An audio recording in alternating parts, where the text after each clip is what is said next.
के बीम ढलाई कर लेते हैं, फिर बाद में छत का सेंटरिंग करके छत की ढलाई करेंगे। क्या ये सही तरीका है? ये बिल्कुल गलत तरीका है। आज हम आपको बताएंगे कि ठेकेदार जो है आपका छत ढलाई कैसे करता है, उसका पैटर्न क्या है उसका छत ढलाई करने का। तो वीडियो को आप लास्ट तक ज़रूर देखिएगा, जिससे कि आप पूरा क्लियर हो जाइएगा छत ढलाई को लेकर के। और हाँ, अगर कोई भी सजेशन देता है कि भाई पहले छत का सेंटरिंग मत कीजिए, आज जो है बीम का ढलाई कर देते हैं, बीम का सरिया बांध करके फिर उसके ऊपर छत का सरिया बांध के कर देंगे, वैसा पैटर्न में आपको बिल्कुल नहीं चलना। अब यहाँ पे क्या है कि जनरली आपके दिमाग में आ रहा होगा छत ढलाई का तरीका क्या होता है कि एक साइड से करते करते करते करते करते आना, लेकिन ये पैटर्न पे नहीं चलता। सबसे पहले क्या होता है कि जंक्शन, जो कॉलम बीम का जंक्शन है, उस पोजीशन, उसके चारों पोजीशन में कंक्रीट जो है पोरिंग मतलब डाला जाता है।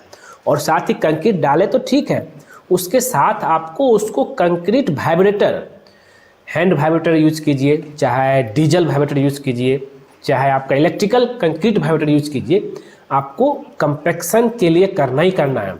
आपका जंक्शन में कर दिए और साथ ही उस जंक्शन से जो कनेक्ट हो रहा है बीम टू कॉलम से कॉलम जो बीम्स कनेक्ट हो रहा है, उस बीम का डेप्थ में भी आपको कंक्रीट वाइब्रेटर इस्तेमाल करना।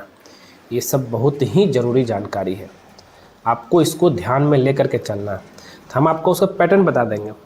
फिर उसके बाद बीम में तो आप भर ही रहे हैं, बीम में भी जो है आपको कंक्रीट डालना है और उसको जो प्रॉपर तरीके से वाइब्रेट करना है।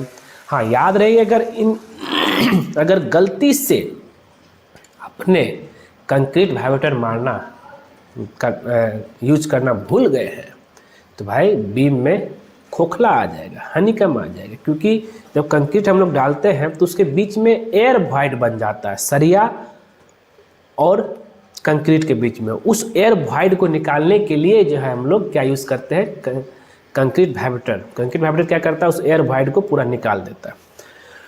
तो अब फिर क्या करते हैं, कंक्रीट ये हो जाने के बाद चारों जंक्शन में फिर पट्टा मारते हैं।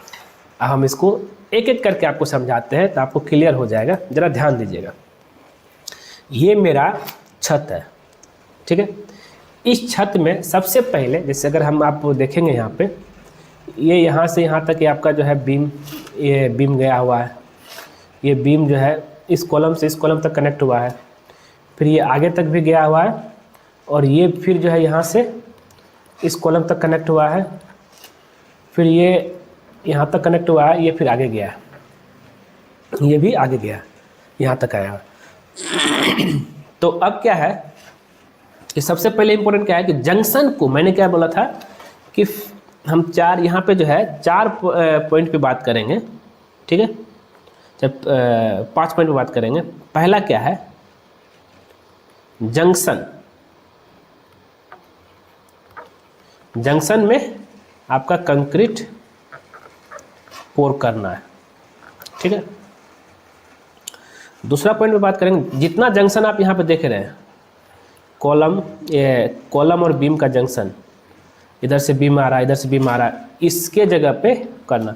और ये उतना लंबा करना जितना कि आपका जो एक पट्टा आता है लोहा का, वो यहाँ से यहाँ तक पहुँच सके, वो यहाँ से यहाँ तक पहुँच सके। हम वो भी आपको दिखाएंगे। अगर आप यहाँ कंफ्यूज कर रहे होंगे, ज़रा देखिएगा इस चीज़ को। तो पट्टा वहाँ से यहाँ तक पहुँच सके, जिससे क्या है कि कंपैक्शन करने में जो कोई भी तरह का परेशानी ना हो। अगर आप यहाँ पे देखिए जंक्शन, ये दोनों जंक्शन था, ये जंक्शन था, इसके बीच में फिर कंक्रीट डाला गया है जिससे कि पट्टा पहुँच सके और इसको फिनिशिंग करने में जो है आसान रहे, ठीक है। तो जंक्शन पे कंक्रीट पोर करना है। फिर इसमें क्या करना है कि भाई कंक्रीट, याद रहे, कंक्रीट वाइब्रेटर यूज करना है, ठीक है। तीसरा पॉइंट है आपका बीम में कंक्रीट पोर करना है। ये जो आप बीम देख रहे हैं, पहले जंक्शन तो कर ही लिए, चारों जंक्शन में, ठीक है। अब ये साथ ही साथ इसके साथ बीम को भी कंक्रीट पोर करना है, सब बीम को। ध्यान दीजिएगा, ये जंक्शन था, ये भी जंक्शन था, इधर भी जंक्शन हो गया आपका ये, और इधर भी जंक्शन हो गया आपका।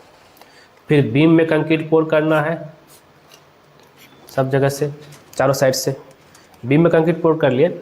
अब जो इसका नेक्स्ट स्टेप आता है, कंक्रीट पोर करना साथ साथ कंक्रीट वाइब्रेटर भी फिर से इस्तेमाल करना है। चौथा पॉइंट है कि अब जो गैप बच गया मेरा, अगर हम बात करें ये गैप ये सारा जो गैप है कनेक्ट के लिए, ये सब गैप इस गैप में हमें जो है कंक्रीट भरना है, ठीक है। तो गैप में कंक्रीट भरेंगे, फिर उसमें क्या यूज़ करेंगे, आपका पट्टा, स्टील पट्टा यूज करना है फॉर कंपैक्शन के लिए, ठीक है, और उस लेवल के लिए। और पांचवा पॉइंट आता है इसमें, स्टील पट्टा यूज़ करेंगे और फिर जो इसमें फिनिशिंग करेंगे। अगर आप एक वीडियो इसको देखेंगे आपको क्लियर हो जाएगा।